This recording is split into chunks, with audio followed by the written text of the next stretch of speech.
Recap of Luke chapter 14.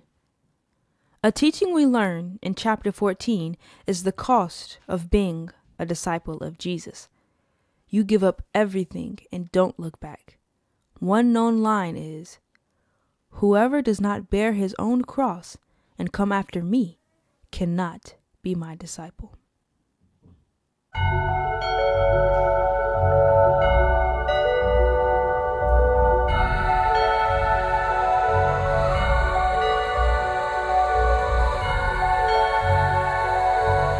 The parable of the lost sheep.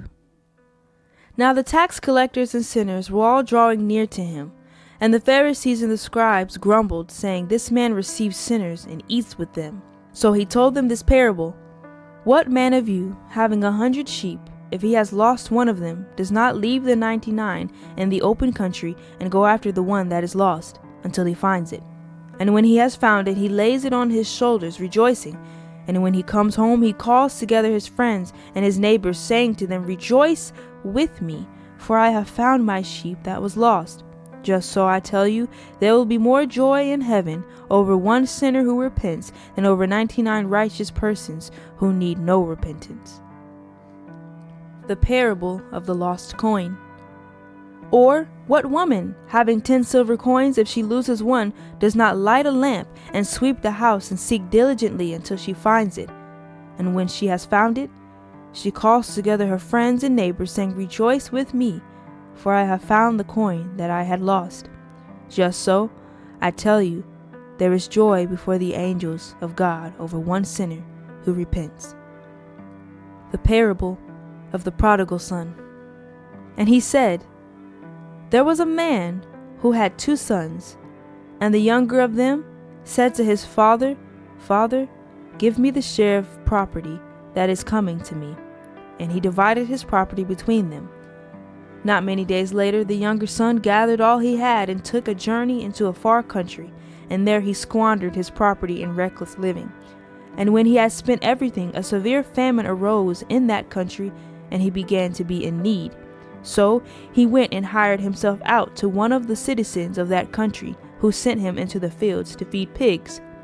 And he was longing to be fed with the pods that the pigs ate, and no one gave him anything.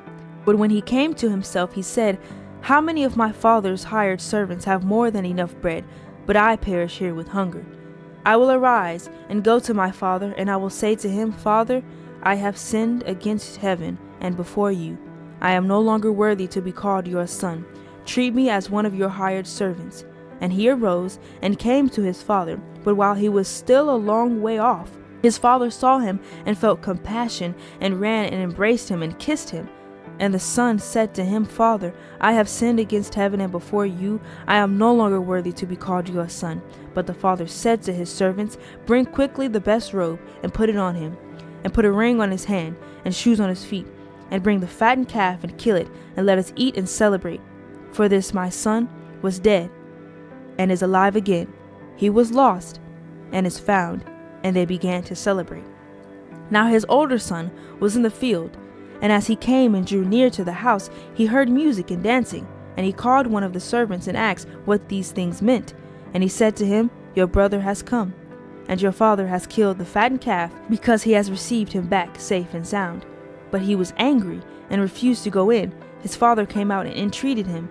But he answered his father, 'Look, these many years I have served you, and I never disobeyed your command. Yet you never gave me a young goat, that I might celebrate with my friends. But when this son of yours came, who has devoured your property with prostitutes, you killed the fattened calf for him.' And he said to him, 'Son, you were always with me, and all that is mine is yours. It was fitting to celebrate and be glad, for this your brother was dead and is alive. He was lost and is found.'" That is the end of Luke chapter 15.